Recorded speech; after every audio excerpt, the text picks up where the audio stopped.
All right, crew, welcome in for another episode of Kingdom Chronicles. Got a little bit of a group setting going on today. We have Jakey with us, and then Toby might join a little bit later, but main guest today is going to be Redline. Redline, appreciate you joining in today. If you want to give a little bit of intro about yourself and kind of where you're at right now and how long you've been playing. Gentlemen, thank you for the opportunity. Excited to be here with you guys. So, for those who don't know, I am Redline, like you just mentioned. I am from 1029 currently, but been a long time player of the game from like 2018. Been around the block on different kingdoms, most recently from GT, and now in 1029. And yeah, man, still playing this damn fucking game. And but I'm glad to be here with you guys, and I'm really excited for the opportunity. So thank you, man. I appreciate it. Yeah, no, I appreciate you joining. It's been funny. I think the past few people I've had on the episode so far, uh, Jakey's been around too fucking long. Sawtooth's been around too long. Everybody's been saying the same. It's nice to see the tenure so high though, with a lot of, especially content creators and community members. So I think that's a good sign at least. But yeah, This game is like a drug, dude. It's like, I so mean, true. again, it's. I mean, I think it comes down to like one, of course, it's the community, like the friends we made, all that stuff over the years. It's kind of hard to let that go, but I don't know. Like for those who I've talked to who've taken a break from the game, like they end up coming back.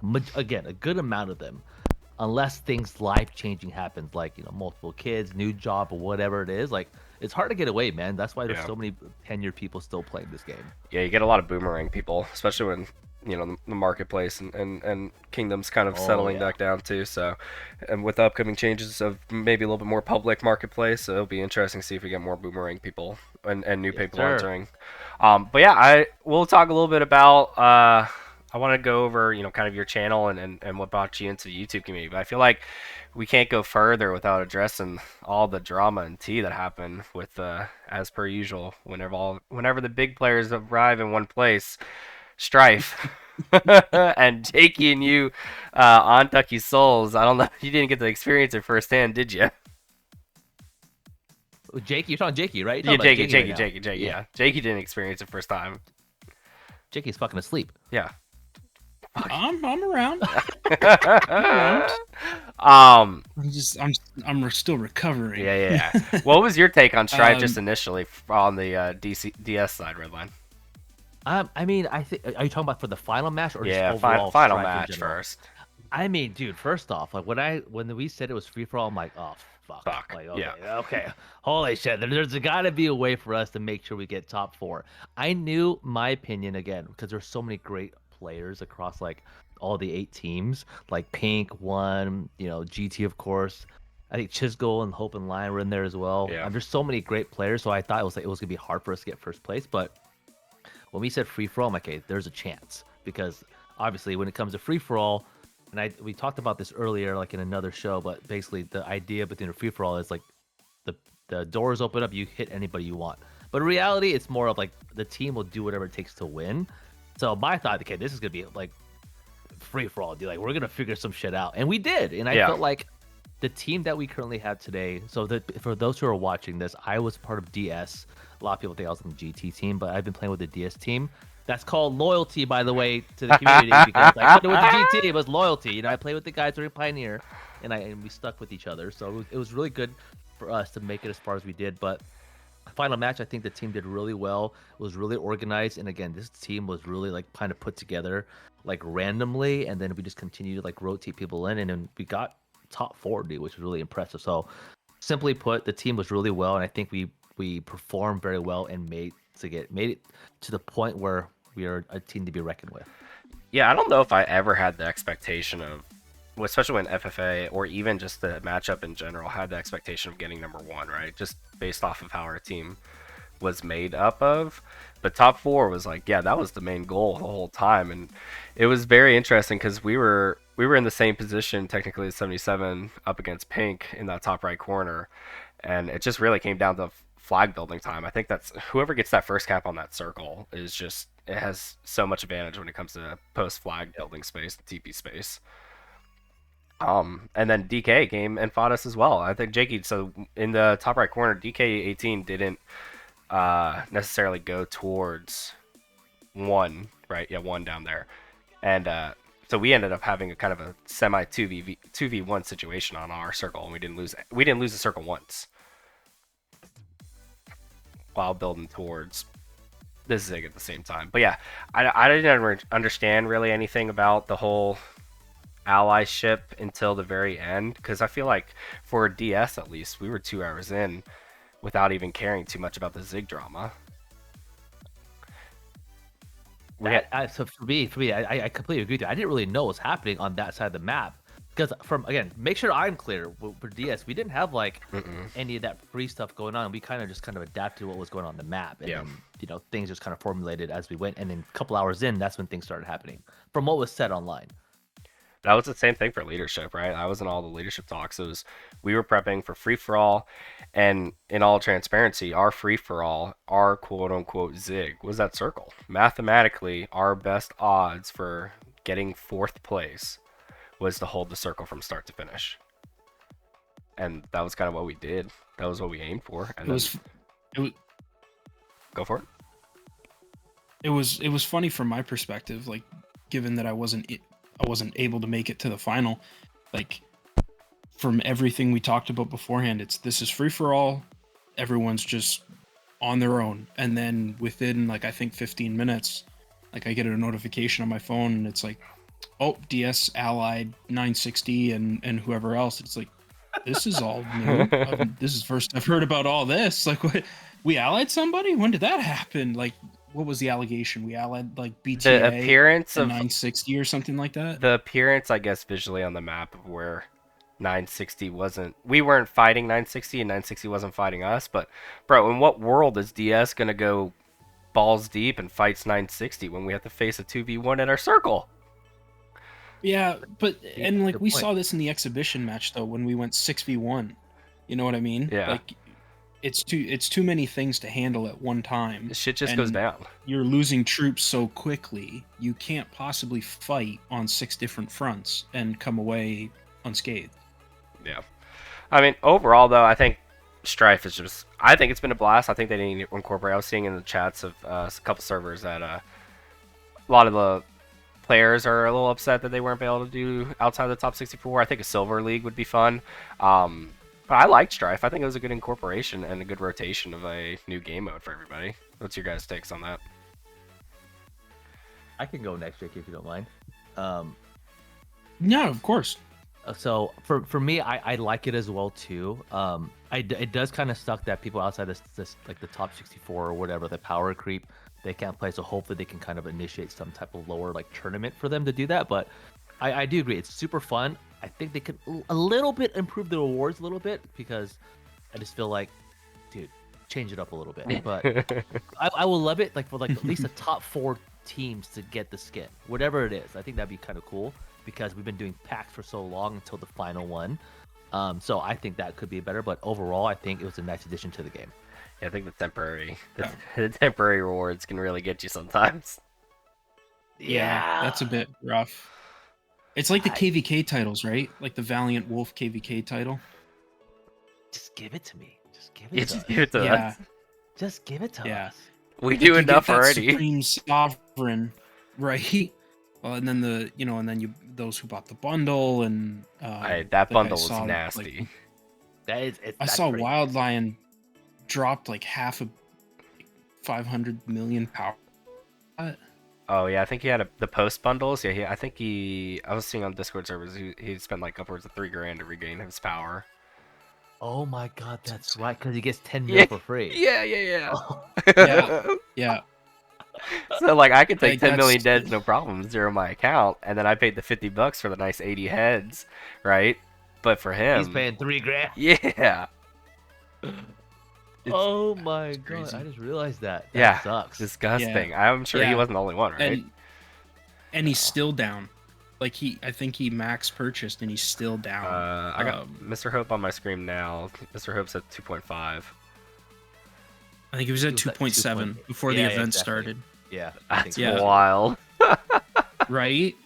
And someone I saw in the Facebook group chats, someone was saying, is a weekend event worth this? And to sort of segue into, I think that was maybe part of the problem, and maybe I don't want to speculate, but why a few people got dropped. Like, I feel like some individuals didn't quite grasp the point of the event.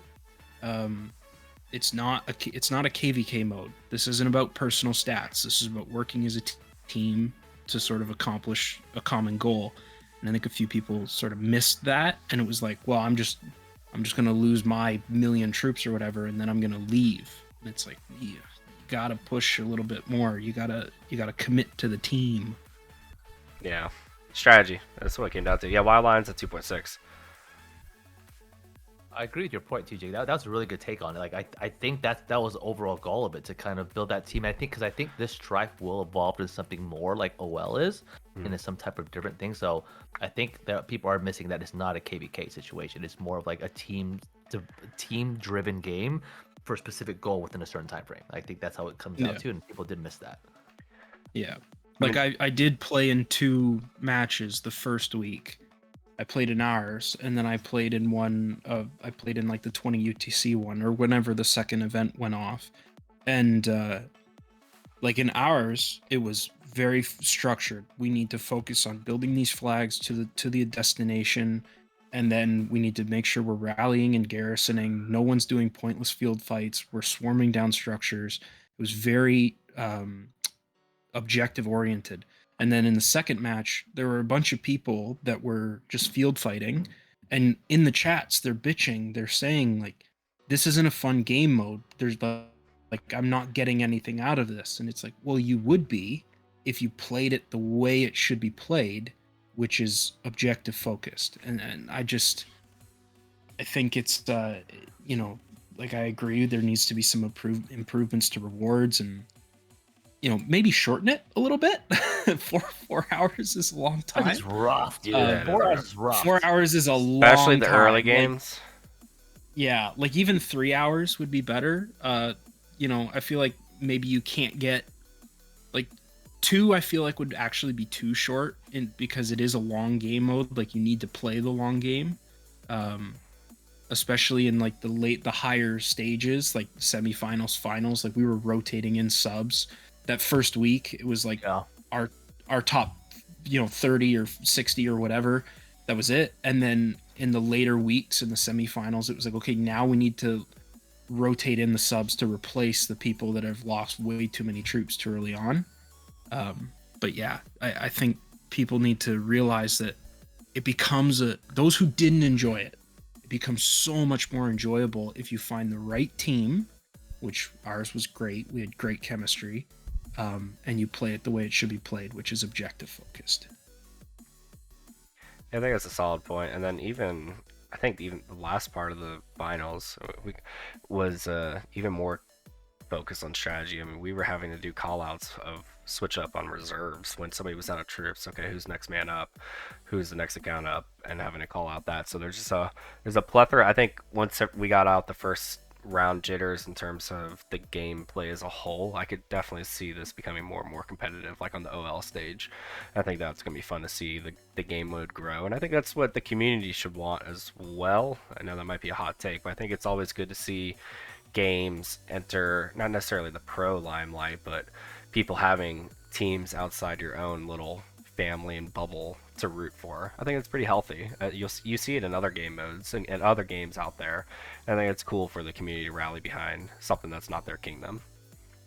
I agree. That's a really good take on it too. About like, you can kind of play with different teams and form different teams outside of your kingdom and outside of KVK. That's pretty cool, man, to do. Like meeting everybody and playing alongside each other, building that new team chemistry is really cool to see. Yeah, absolutely. I mean, I wouldn't be talking to you. I wouldn't be talking to Flower and Ducky, and meeting a lot of these new members and a lot of these teammates and creating those new relationships. I think the game provides a lot of silos, right? And when we knock down those silos, you can really start meeting new people and getting a bigger bandwidth of community, which continues to drive the game, continues to have more boomerang players, continue to have new people. Like, we, the community, are the ones that are accountable to keep growth going. So I think it's pretty healthy. Couldn't agree more. Speaking of community, I would love to hit on, I think part of my Kingdom Chronicles series is kind of learning about the player behind the scenes as well. I'd love to know, I don't know how much you've hit on this, but about the creation of your channel and what you've seen. Yeah, and where does Redline originate from? Like, give us the deets there. I'd love to know the kind of the origination here. All right, so Take me back. So I'm gonna take you guys back. So I started the game in September of 2018. So I think it's like a month, maybe October or September. Basically, the game just came out, and I started in Kingdom 1026. So Okay. this is a long time ago. My account's really old, guys. So I was free to play for the first, I think the first year I was a free to play player because again, the game, remember there was no KVK, like how the game functioned was completely different than what it is today. Like in order for you to move around the map, you had to click on a node to go to a node. That's wild. That was it was really ancient times, but I was playing the game for a year and then let me take you back just a little bit longer. I found the game because I was taking a shit and I was like, Solid. YouTube. And I was like, what the hell is this ad? It was a completely different thing than I'm playing today. Like the ad. You got an ROK ad? Yeah, the ad didn't match anything in relation to the actual gameplay. So I downloaded the game, and this was like in September of 2018. Downloaded the game, then I started playing it. 1026. There was no KVK. We were just killing each other throughout the entire kingdom, whatever. And then when migration finally opened up, and again I was still free to play, I went to Kingdom 1051, and that's where Chisgo's kingdom was. I don't know if you guys know about that history, but that was Chisgo's first kingdom when he was starting streaming. So he was there. I joined that kingdom, and then I met a few people there. And then when migration happened, again, everybody came to fight 1051 and KVK when it first opened up, like the KVK series opened up just to fight Chisgo. So we got stomped. So I left there and I went to a couple other kingdoms, and then I finally landed in a kingdom called 1341. Now 1341, if you don't know who they are, it was called the Squad. It was one of the Imperium kingdoms of the OG Imperium kingdoms, and I started streaming in that kingdom. And how that started was because COVID was starting. So I was like, okay, COVID starting. You know what? I'm working from home now. I'm in 1341. There's nothing much to do. I was working remote. Why not start streaming? So I started streaming on Twitch. I guess familiar with Twitch, that streaming platform. Yeah. Started there. I had like 1 to 2 followers, and I started communicating to more people in the game. Like, hey, I'm streaming. And then after like a year, man, like that viewership went from like 1 to 2 to like 20 to 30 to 40. And then I shifted to YouTube. And then that's where I started getting more traction over the last few years of just, people watching my videos, joining me in my live streams, because I'm more of a live streamer now. Because again, videos are great. It's hard to do them, bro. Like, oh my god, editing and clipping and then voice scripting and all this shit. Yeah. I was like, so I'm much just gonna fucking live stuff. stream. So I just started doing more live streams. So I try to be more so much easier. And again, I feel like I get more engagement. True. When I live stream, because people can ask me real life questions versus dropping comments. And honestly, bro, like I quit my job in 2022 to do YouTube more. And so to give you more background, so I am like in the corporate world, so I do like I have a boring job, but basically my job was senior management of basically I'm in corporate. Yep. And I did that for point in time, but then when YouTube started making me enough money to leave my job, I took a shot and quit. And I did YouTube for a couple of years, and that's when I started kind of growing slowly and then doing other digital creations on the back end. But then I had my kid, and then that's when I went back to my job. Plot twist. Plot twist. But I still try to do streaming once a week. But really, man, YouTube was a really great passion of mine, and I was able to like meet a lot of different people, try different things, explore different types of content. Like I have like 7 different podcasts that I tried. I did like 3 different types of TV shows. I did a lot of different sketches, but I did a lot of KVK fighting during my time on YouTube. And I still, again, to be fair, chat, I know people think I quit. Like, no, I'm still doing YouTube once a week when I can. But that's pretty much in the gist of how I started. Like, COVID happened. I started doing that, went to YouTube, and I was fortunate enough to be in so many different Imperium kingdoms through my journey to kind of showcase that to the community because I've been around for a long time. I can't, just to start with, I can't believe taking a shit ad worked to get you installed. It worked. I can name maybe 2 or 3 games that I've installed off of that mode, and I don't think I play them anymore. That's amazing. Dude, and because honestly, Rise of Kingdom, it's very convenient in a sense, right? Like, Yeah, yeah.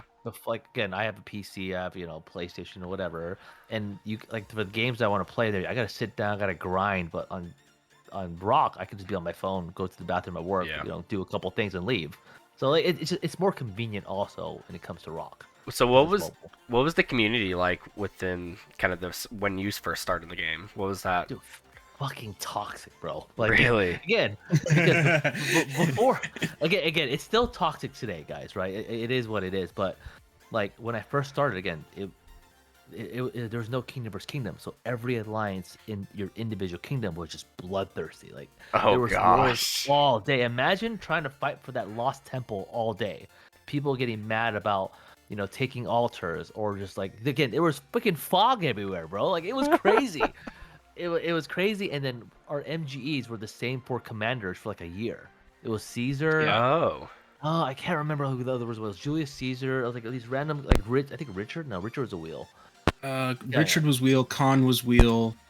I can't remember the original four. It's been so long. It's been a But long like, yeah, time. Civil War was like you were always in a civil war. Dude, there was always farm killing all day, every day. People were just so toxic in your kingdom. And remember, there was no migration back then. So like people were making new accounts, like zeroing your cities, like there was like zone invasions all the time. It was just so toxic. And then over the years, like and COVID started, it got even worse. And to be fair, I will say this on stream that I think I had a podcast called Saturday with the Boys. I don't know if you guys were heard or familiar with that Yep. podcast. Yep. 100%. I started that podcast to really kind of like try something different where I get different perspectives from different kingdoms, different leaders on the game. And when KBKs happen, I would love to bring both parties to have a conversation. Think of like a weigh-in for boxing. Yeah. You guys talk your shit, have your conversations. Yeah.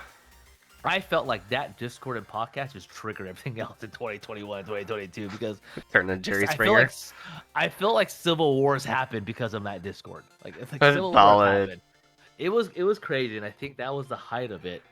And then over time, when Saturday with the Boys kind of went away, and then like Imperium Kingdom started to kind of dissipate, that's when the toxicity level went down a little bit. It's still here, but it's not what it used to be compared to when I started the game. Because That was after Speedy and Cloud quit. I remember that. Yeah, they retired and it kind of slowed down a little bit. And then me taking the mantle was just too difficult, and then I kind of let it do its thing. But you kept it rolling. Like you kept it rolling for a little while, and then and it evolved into like something very toxic. I was like, all right, we gotta shut this down. I gotta red tape myself. But then you still did your podcast with guests, and that was always fun. Like I remember Bunny and Ruz, and you had Cortex on the one time. You had a couple good ones. God, putting Bunny in the podcast is always a sketchy situation. It's like, dude, you'd get in so much trouble. I loved it. Dude. He would just say something ridiculous, and you're just sitting there, and it's like, oh shit. Yeah, like it's like I would tell Bunny before every show, hey, no politics. Like if you can, refrain from anything that you can regarding like anything. Okay, I just want to talk about the game or talking about him in general, how he's doing, right? And the first thing this guy says is like, hey, this is my belief, and I'd be like, "Oh fuck!" Oh, here we go. I'm like, but man, I don't know how to respond to this because if I agree with him, then it looks bad. If I disagree with him, he's gonna want to talk more about it. So I just left it as is. So Bunny and Nugget are always a very, very fun individuals to have on, but they're also very dangerous to have on too. That's wild. Now, Yeah. Now, in terms of kingdom wise, what's been kind of the majority of seeding wise that you've been in, and what have you enjoyed so far? I've been mostly in Imperium Kingdoms my entire 7-year career. So like again, so I can name them. So 1026 was my first kingdom. Then I went to 1051, which is Chisgle's kingdom. Then I went to 1212, 1213. Oh my god, 1341, 1254. 1960, 1029. I think 7 kingdoms. It's a lot of passwords. Oh, 1401 also. If you guys remember 1401, I was at 1401 too. That's when Lig. I don't know if you guys remember Lig. 1401 Death Squad. Yep. That was 12. I've been in 8 kingdoms my career, but mostly Imperium. And the reason why I've left it was because either one, my friends left and we all went together, or the kingdom like decided to disband like 1960 or 1254. Like I usually stay for the long run until something big changes for that group. I remember 1401 too because Death Squad quit and Yeah. like Kingdom kind of went with him. Yep. Yep. A lot of us, we when he left, we kind of like, okay, like, because he came with us there, and then he decided to quit. And this is again all during the height of COVID, and I think his business was kind of getting impacted, so he had to make the decision to kind of like put it down. Do you feel like if you've been an imp most of your career, if not all, do you feel like imp has kind of stayed the same type of imp vibes throughout all of your kingdoms? You get what I'm trying to ask? Yeah, Uh, yeah. I feel like again, for the Imperium level has always, in terms of the fighting and the expectation, I feel like it's always been the same. It just really came down to the culture and the leadership of each kingdom was different for me. Like, because again, at the end of the day, like when it went from like every kingdom had 5 alliances to like now every kingdom had like 3 alliances, and now it's all about like single alliances. Like this shifted over the years, but the expectation and the fighting was always stayed the same for me. Okay. And I needed a break from that. I needed a break from that, bro. Like that's why I left. Yeah, It was that's what I just was curious about next. Is like, so now you're where you're at now, and was that just due to kind of I feel like what everybody's kind of going through, and what I've been calling kind of the expansion of A seeds is a lot of people are taking a step back down to A seed to give themselves a break. Quite honestly. yeah. But now that I left, I feel like it's the same shit. Like dude, like what the like we had a 3-day zone fight, bro. I was like, oh my god, like it just felt like when I fought in 1960 against 2377. That was like we started from zone 5 and we never stopped. Like all the way through King's Landing, and that was just a breaking point for me. Like I can't do this. Like I can't do this. I'm in my 30s now, bro. I gotta relax. I gotta be able to like be a father at the same time. So I coming to this kingdom, I kind of want to take a shift and like taking a break, but it hasn't happened yet. I mean, to be fair, they did tell me in 1029 that this is not normal. They normally have like shorter fights for these zones, Yeah. but then that's what kind of goes to your point about like the things are shifting towards that A seed mentality now. So I don't know. I might need to go to a DC, bro. I don't know. I will figure it out. That would be wild. Get hit with the merger kingdom. Hmm. That's what I've been kind of harping on. Is I feel like with the imps and the large A seeds, not necessarily dissolving, but we're seeing a little bit of a trend of burnout and spreading out in terms of accounts. I feel like a year ago we had a much better A seed set of kingdoms, and it's shrank quite a bit. I feel like that's going to slowly come back over the next year, and we'll see more of a not family friendly, but less stress induced A seed kingdoms. Because right now, I mean, we're the past year, I feel like A seed kingdoms have been like what you're saying, very hard pressed, crazy matchmaking with all the changes. I think A seed got hit the hardest when it came to all the matchmaking changes that have happened in terms I of agree. burnout. I agree.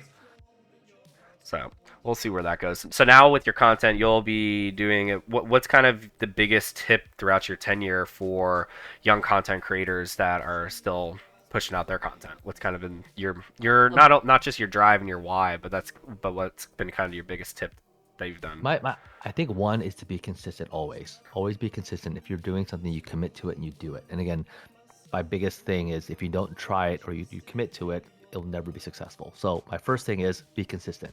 Like for example, these chronicles, be consistent with it because honestly, I think it's a great idea what you guys are doing, and I think it's always great to see someone being creative and trying new things outside of their comfort levels, and just exploring that. And that's one. And then two, you have an idea, fucking do it. Like, don't be like, we'll see. I'm not sure. I'm not sure how people receive it. I don't know if I will live stream because I'm not big enough yet. Fucking do it because you won't know until you try it. And then over time, you'll network. Like, again, we've met. We've now we know each other, and networking is the best thing you can do. Yep. So continue to have an idea, do it. If you know people, utilize your resources, and then to continue to grow. And that's it. And good things will come because again, I'm not the biggest person, right? But I've tried different things that have been successful and it worked out for me. Again, some of them are controversial because I made Saturday with the boys, but well, hey, it was an idea and I did it. But It's part of again, ROK community in yeah, history. exactly. But over time, you're gonna see the fruits of your labor, and I said, just be consistent, man, and over time, things will happen. And if it doesn't, then at least you can live yourself saying, I tried these things. So be consistent. I like that. What's kind of been what was the biggest hurdle I mean, so you went through COVID time. What was the biggest hurdle that you kind of experienced with creating your channel? Was it kind of the flip effect of that? It was like finding that consistency. For me, I mean, luckily for me, when I did start it, I was always consistent because it was kind of forced to go to the home, and Yeah.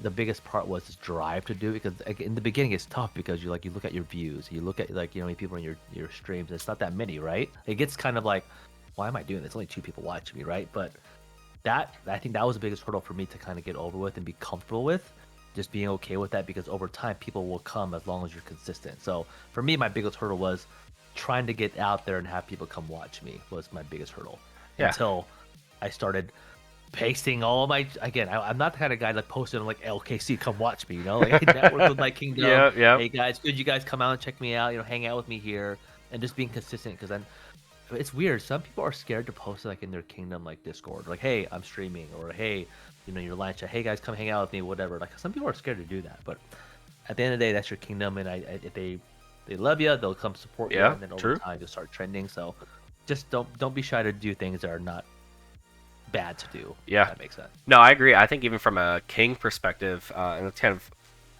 what I'm trying to approach as well for my channel. I think from a king perspective, I think don't avoid content creators too. I think that's a really cool and special part of could be a special part of your kingdom as well, of Yeah. adding content creators and helping them grow and pushing them out there too. I think it's cool.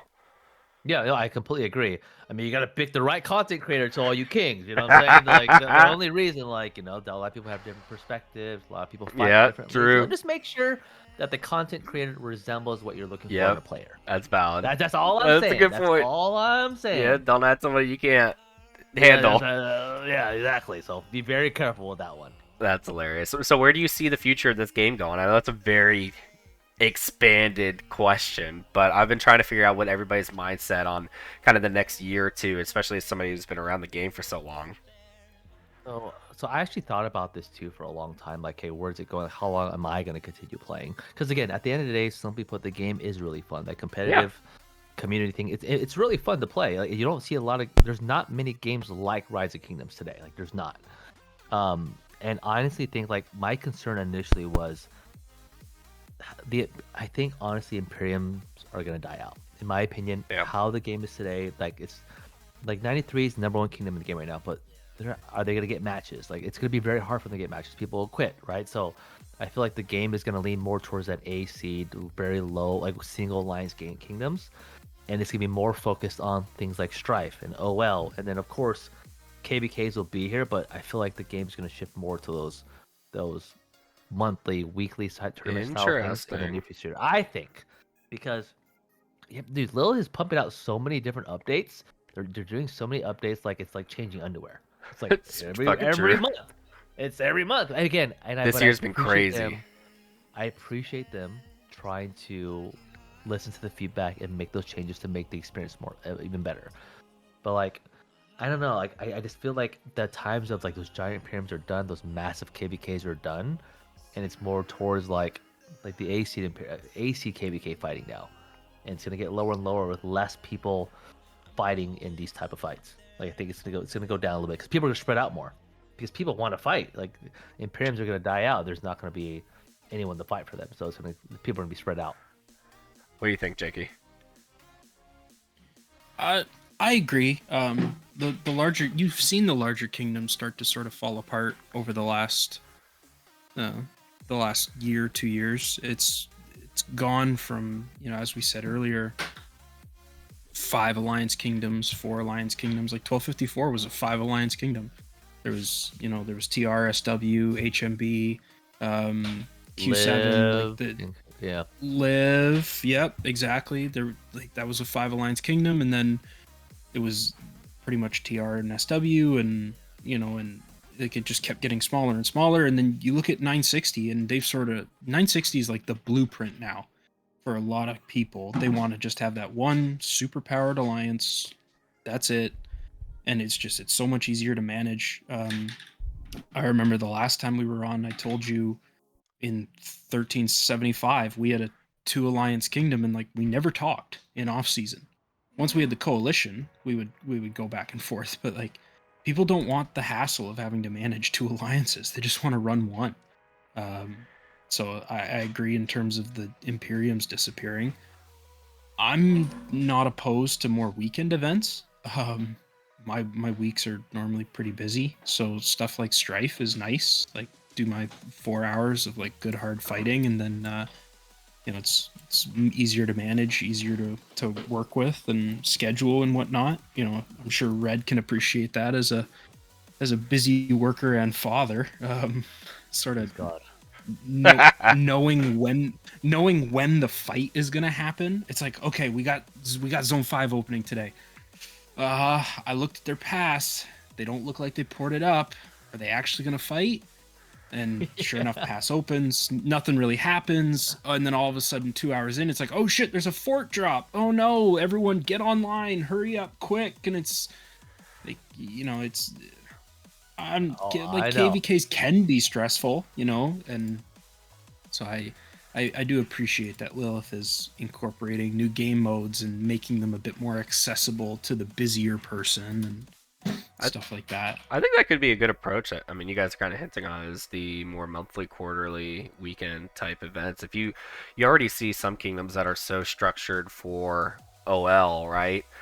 And if we start seeing kingdoms that are structured for Strife and structured for OL, that they just become more event focused instead of KVK focused, that could be an interesting approach to what Lilith decides to do as well. Yeah, that would be quite interesting to see. Not sure if they would take that approach. You have to keep driving activity though, from a game perspective. I don't think they can eliminate KVKs at this point. It's so ingrained in the bulk of the game and right. And like you see these kingdoms that will max skip and then just take a recovery KVK just to keep like not having to fight and lose troops and whatever, and go through that. I don't think Lilith at this point can get rid of the entire game mode and just flip to weekend events. Yeah, no. But you do see. No, you don't want it to, but you don't see as much of a focus on it. Whereas KVKs used to be everything. People didn't care about OL. People didn't care about, like, it was like, we are only prepping for KVK. That is it. And we are looking for the toughest match we can possibly get. I was so surprised by Redline on, they said earlier that 960 was 56 accounts and dropped down to an AC. I didn't know it was that low, bro. Baffled me, man. I didn't know they dropped that fast. That was insane. God. I don't know how. They're still doing work till they beat. Oh yeah. Like they're still doing it. I'm like, holy shit. So I mean, we'll see. Expansion of ACs. It could be a thing. Could be a thing. Yeah, that's crazy. Did you see any of with the new KVK story? Anything that you're particularly excited about there? With the Greek side of the house. Dude, I don't know, dude, because this is about the new ones that are coming out, right? Like the new KVK stories. Like the Song of Troy. The thing with me, dude, is like I don't like to be the person to test it. I'd rather have you guys or someone else go through it first and say, hey, sign up for it, because the last time I was like in a KVK story, I think it was like King of the Nile, and I hated my life. Oh, so like, you know what? I'm just gonna wait to see what it is, because with Lilith, there's always something, and I feel like every game mode has its opportunity. I think what was the one I hated the most, where there's towers that were burning like cities. Like, what were those towers ones? Tides? God, I hate that map. Oh, you hate Tides? I hate Tides because like, literally I'm TP'd up front and there's a fucking tower shooting my city to teleport it out. I swear, yeah, Tides has one of the seasons where you can put a tower on it, and it makes you move too, I believe, or you have the TP, or you keep taking like sevs or duds. Yeah, so annoying, bro. I'm like, oh my god. So like, which one was the one where you had to walk everywhere? What do you mean? Is that King of the Nile? That might have been Nile. Map, right? It was massive. You couldn't teleport. Your marches were slow as hell, and you had to walk everywhere. I mean, Nile alone's map was confusing as shit. Yeah, that was one of the worst. I think it was Nile. It's one of the worst ones. It was the first iteration of Nile. It's awful. You had to. It was all walking, and then your march would die, and you'd have to wait for it to walk back. Oh my god! Yeah, never again, dude. Never again, boys. That sounds horrible. So, these ones coming up, we'll see. We'll see. I'm looking forward to it, but we're definitely not signing up for it first until I know for a fact it's gonna be fun. See, I think I'm if it comes up, I think I'm just popping right into it. I'm gonna send it. Look, But you're the king. You get to make that decision. That's actually true. That's actually true. Yeah. It looks fun though. It looks we'll fun. See, like, I think they need to update the rewards though for KVK, man. Like, what do you want more of? Changes. See, honestly, like I've always wanted new skins. Ooh. To be in there, like so, like yes. Okay. Again, I talked to Sawtooth about this. So I talked to Sawtooth about this in our last Kingdom Chronicles. If I think it would be on top of the event structures, I think if Lilith approached, just say fuck it, who cares? I think if Lilith approached this game more of a cosmetic money grab, I think players would fucking love that. You think so? Yeah, dude. Or not just money grab, but sorry, maybe money grab's a little too aggressive there. But adding, like you said, adding more cosmetics into rewards. If you put more cosmetics, more city skins, more, TP animations around like the silly, like. I see. Yeah. You know what I'm saying? March effects, whatever. Yeah, whatever it is. Start pumping it. Do it. I mean, it's kind of cringe, but a battle pass type thing when it comes to skins and animations and avatar boards and everything. Fucking send it. I think it would be super healthy for the game. Oh, actually, I do see your point there. I see your point there. Remember they used to give skins in the Lucerne Scrolls? They used to give an epic skin at the end of the Lucerne Scrolls. That's right. Remember that? Way back when. I remember that. And so you got to get a consistent flow of epic skins. And it was cool because you'd get a new one all the time. And now it's in the holiday events, or you get the chest where you can choose one of the three. That's right. There was one time they pushed out a Zenith of Power with a choice chest, and you could pick one of like 3 Zenith skins. Really? I would love if they would do that again, but with like Generation 1 Zenith skins, like a Milk Abbey or what's Heart of the Crown. One. I want the infantry right? one so bad. The Divine. Yes. Yep. I know exactly what you're talking about. Okay, throwback skins would be really cool, actually. Like, so you have your quarterly Zenith or your bi-yearly Zenith, whatever, for the newest one. Give us a quarterly Zenith or whatever with a choice chest in it, and you can pick a Gen 1 Zenith skin. And I said this in a VC the other day, and someone was like, what the hell are you thinking? But people forget, Twilight Falls was a KVK1 skin for honor pushing.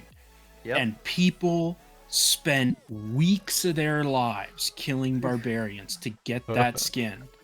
And then they put it into the KVK shop, and people were pissed that Lilith was just giving that skin away for free. For the season coins. So you're not going to offend me. Give us a choice chest in a Zenith and let us pick Gen 1 skins. Bring it on. I'm ready for it. I will get it. I will 100% get it. I mean, if you start adding more, like, I have a buddy in my kingdom. The dude, doesn't matter what season, what paycheck he's on. I mean, if he wants the silly little swans flying around his castle, he's going to get those silly little swans flying around his castle. He wasn't going to push for Zenith until he saw the Phoenix and the fire effects. Like, there are plenty of people. I mean, look how many people hop on Rivals, right? And just buy skins because of what those look like, right? I mean, so many people. I feel like if Lilith wants have a little bit of a scratch for some more money or more rewards, you want to get more activity pumping with honor, barb chaining, add some more cosmetics into the game. And they kind of showed it with the VIP. You know that stupid thing with the shark and like the jellyfish around your city? That one event that had no like ROI on, like, you didn't get any gems for the bundles. Like, I did it, and I'm like, I was too committed. I was like, God damn it, I need this stupid shark on my skin. And then everyone was getting it. Like, oh, you didn't get it yet? I'm like, no. So I kept spending until I got it. No, the parrot, everybody, you spent like $50 for the parrot or whatever it was. Dude, so many people dropped money that I never saw drop money before. Oh my god, those skins are so the sick. Flaming Eagle. I didn't.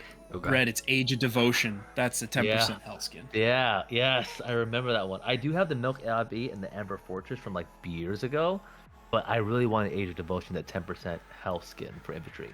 I mean, always wanted it. Look how many people were so butthurt over Strife and the skin, right?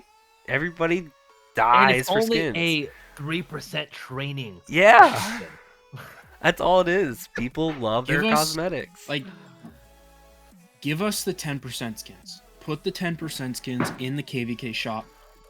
Make them more expensive. So it's what, $650 for a skin right now? Yeah. Make them $750. I'll wait. I won't spend the I'll wait till coins. KVK. I'll save it. Yep, 100%. Like, I'm ready for more. I'm ready to, and like that. Then it doesn't feel like a waste. You know what I mean? You spend all this time designing this skin and implementing it into the game. How many accounts have that skin? Yep, And exactly. half of them aren't even active anymore because the owners have quit. So Bring it back, dude. I'm telling you. Bring it back, dude. OG throwback skins. Oh, that'd be so A sick, whole, dude. making a whole event for a weekend, 7K event, OG skins. Oh, that'd be so sweet. And with the new upgradable functions, give us the OG skin, give us an update that lets you upgrade them to improve the effects or whatever. Oh, that'd be a cool update. That would be a cool Put us update. on the dev team. We're ready for it. Dude, Put us on the Already. Lilith, when you're watching this, please circle back with us. Circle back with us. Well, they're already doing it with the civilizations. It's separating the buff with the skin. Yeah, buff with the theme, I guess. That's so that's what they hinted at. So we're not hinted at. They unveiled. So people are gonna Everyone's love gonna that. have Japan. Yeah, Everyone's just gonna be Japan. basically. Basically. So yeah, I didn't know. I mean, I'm more of a newer player. I've only been playing, I think, 2.5 years, 3 years now. I didn't know that they had honor for city skins for KVK. That would be awesome. I want that back. That's old school stuff right there. That's OG stuff. Dude, people Oh, must have been grinding barbs. Dude, getting Wu Zetian was the thing back in the day. Like, if you got Wu Zetian, like, you were Garrison Remember God. the glitch? Oh my god! When Remember the people got, glitch? Wait, well, were they? I remember that. What? A hell of people. Please It was a explain. glitch. Wait, what was the glitch again, bro? It was about your power. So No. you would put Wu in a garrison, and Mhm. she would heal and give you troops. What? That's She right. would And that's give- why some so- people had 800 million power. so- What? So who? Dude. What was From 1093, he had 820 million 13 power. what was it? Oh shoot, who was it? What was Hova's kingdom? Remember Hova? 1307. And Phantom, Bad Phantom. 1307. 1307. Thor from 1307 did that. Yes. He whaled himself up to like 400 million power, and then Lilith found out that was what Wu was doing. Was basically, if she healed enough to fill the structure, she would like give troops to the player. Fucking nuts. And so Thor got to 400 million power without training anything, and then Lilith found out and took all the troops away. That's Like, it fucking is. crazy. Yeah, because and then someone else did it too who got 800 million power. It was crazy, bro. Did Yeah. they take the Oh. troops back? They took them all was back. this- Of course. They took them away, but it was the same when they came out with Bastion skills, and there was Eddie Tamiris, and you could put Tamiris's support skill onto Edward, and so she would double stack her poison, and she would kill half the garrison in like one proc. That's crazy.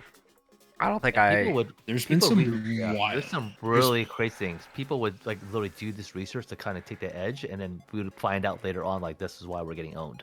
It was crazy, dude. That just reminds me of just like old school COD days where you would just jump outside the map and start killing people. Because I don't think games Yep. really have too many glitches these days that you can take advantage of. No, there's always a way, dude. There's always a way. Wall hopping was never a thing. You'd never fort hop. That was never a thing. You just used to take pass, build out from pass. That was it. Really? Yeah, people. I'm telling you, dude. It's the game has evolved so much, and things that were found and loopholes were found. Because you're right, wall hops were never a thing back then. Now they're a necessity. Well, dude, I Yep. mean, then I can see the stupid. Again, I don't care if it's a hot take. I fucking hate it. The fort wars meta that we're in right now. I mean, I saw the opening of this KVK, the 2377 KVK, and there was fucking 10 forts down just blocking a flag line on either side on top of the 20 forts that were in the middle of the zone. I feel like that's kind of the new, not the new, but the next, wall jump, next game mechanic that I feel like Lilith has to handle. I love having red on. I'm just reliving the glory days here. Dude, I'm telling you, bro. And they reduced in that KVK in 27, the 77 and 49. It's when Yep. because the initial fort it was 155. Now it's 125 or something like that in terms of like health points. It went down, right? Which one? So forts like the hell like the fort like how long it takes to burn a fort. It's faster now technically. Yes, I just don't know off the top of my head. I like I think it's like 124 like from 155. Or Yeah, something yeah, like that. yeah. So It's 124. helpful. I still think it's. And then there's actual KVK mechanics that make it burn faster too, I think. In But it KOB. depends on the story though, right? It's on the Yeah, depends on the story. Tide. Yes, Tide. You can jump. Yes, it depends on the story. Yeah. Tide, you Remember can pop 8-hour fast. pass rallies? Oh my god, bro! Oh my! Ugh. Back, what was it? KVK 3 or 4? Right, versus Chandragupta, Darkness? Genghis Khan was a rally pair. We sent a Genghis Khan Chandra rally. We started it at 8 in the morning, my time. I left for work. I'd like fill it on lunch. I'd like whenever I could, I'd go to the bathroom, jump on, throw some troops in it, whatever. But it was still running by the time I got home. Crazy. I remember those days too because people would be filling those things nonstop. It would be like hours, like of a one rally still going. Just based off of pure Yeah. activity, or just kind of how the garrison Just rallies. pure are set up? activity. Pure Wow. activity. Seriously. Yeah. Damn. That's fucking There'll be nuts. counter had rallies, a guy- counter rallies, counters on Yep. counters on counters. And there was no swarming pass. Like there was no swarming pass. There was none of that. It was you had to rally it, and then you'd counter rally the rally. Like it And was the crazy. counter We rally, had a the guy counter rally. cancel. Oh my word. Exactly. It was just 7 rallies all just together. You're trying to fill them as quickly as possible. Most kingdoms nowadays and then forget the every once counter in a while, rally. someone would. Exactly. Oh my gosh. That's we had a guy fucking cancel nuts. a meeting one time because we always wanted rally leads on so that they'd be there to listen. Like cancel it. Who had? No one shared logins back then, and so it was like No, we were need always you online. And so you were always online, and so we had a guy like. I have a meeting in an hour, but I need to launch this rally. He canceled like his meetings for the day so that he Dude, could be the rally lead. I took a leave of absence for KVK one time. A leave of absence. I did. I took a leave of absence for when I was in 1401 and we were fighting. It was us versus like all these Korean kingdoms. Like, I don't know if you guys remember a guy named Chuni, but he was a big Korean ROK YouTuber, and we fought against him, and it was like us versus like 6 different Korean kingdoms. It was one of the most insane KVKs I played because there was just imagine one like 3 alliances versus like 12, and it was just all Koreans just fighting Jeez. nonstop. It was crazy, bro. And we obviously lost at KVK, but we still got like really good rewards. But we were just outnumbered every single day. It was like I was swarming with Constantine. That's how old it was. That's fucking nuts. So that's a very interesting question that popped in my head about that. When we were talking like sports all the time, where it's just like the NBA, for example, you're always like OGs versus the new generation. Like kingdoms today, you don't think would be able to even handle kingdoms of the past. I don't well, because the kingdoms of the past and like what at my prime were literally like the 5 alliances of 1846, the 4 alliances of 307. JWM was a thing back then. Yeah. There's so many, dude. BG, 1V. 1V. OV Kingdom, exclamation yeah. point. Yup. Like there's so many, dude. Like the activity was different back then. It was crazy. Like I'm talking about 1,000 players in one kingdom, and they're managed like well. Like it's just, and there's no Imperium like restrictions. Like everyone like flowed easily. Like the power like levels were so different. Like because right now what Imperium's like 23 billion or something like that, maybe lower. Back then like it's like 40 to 50. It was crazy. 1307 was like 4 10 billion power alliances because they abused the mechanic. Once upon a time, you could not log in after KVK. Oh yeah, and that's migrate in right. a bunch of people. You weren't part of the matchmaking. You make a 10 million account, a 10 million power account king, and when KVK ends, you tell your entire player base don't log in. Don't log Your in. power doesn't What? count. Your power doesn't Yeah. count, and you can move in as many people as you want. You moved whole kingdoms. No shit. Yeah, into it was nuts, bro. It was What nuts. the Yeah. fuck was the game that? What? Dude, I'm It telling was you, like cracked. those Imperium fights were crazy, dude. Like we're like, it would be so laggy. There'd be thousands of players playing. LKC Bro. was lit, dude. Like they, it Oh my was like a God. party. Dude, all fucking started And after you took a but shit, man. but this changed when Autarchs happened, though.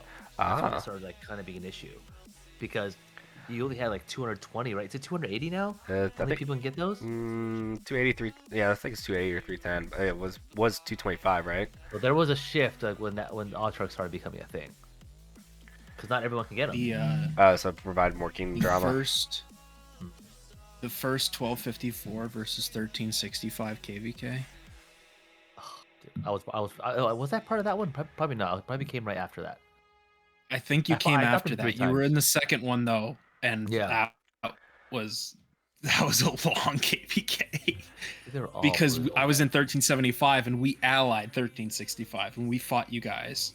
And like Oh my god, Zone that was 5 a was like long time ago. yeah. Oh, I Zone 5 remember was a this. week and a half. It was wild. I remember this. Was it 3 it years ago? was it a mass amount of forts as well back in the day, or is it more territory? No, it was Ah! flags. It was flags. mostly flags, dude. It was mostly like just we were swarming each other back and forth like all day. And there was a time, bro. We Also, zeroed each other. this was 4 years ago. This was 4 years ago. I remember this. Looking back, Yeah. 1254, 1173, 1179, 1365, 1258, 1370. Oh my god, yeah, that's crazy. Remember this? It was such a good KVK. Kingdom of the yeah. Oh So my we were fire God, it camp. was so You guys fun. were allied. You guys were 1375 and 1262. You have that VOD? Dude, I'm looking. It's just from 4 years ago. Oh my word, dude! You guys send that to me. I want to check that out. Dude, I found this on someone else's channel. Yeah. Oh, and someone else. Oh. That's crazy. Damn. Dude, The game was such a so good much fight. different. It was such.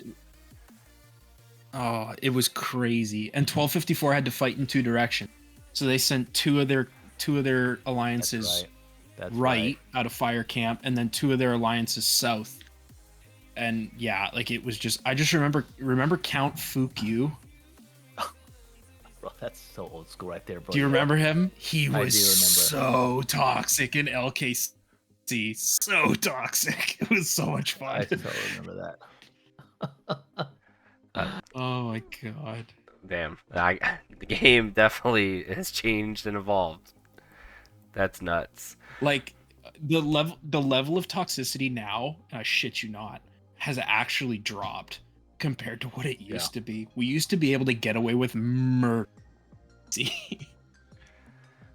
I feel like the community has shrank as well too. Yeah, it definitely has. But there's some sort of still very, very hardcore core players, and there are new people still playing. But I feel like in the state of the game, though, it's not like it was during COVID. Yeah. I will say that. The height of mobile gaming, that's for sure. Well, I appreciate it. I do want to close on when we're talking about like the YouTube creation. Where I think it's always fun to ask people, where did the name come from? We know how you figured out the game by taking a shit, but where did the name come from?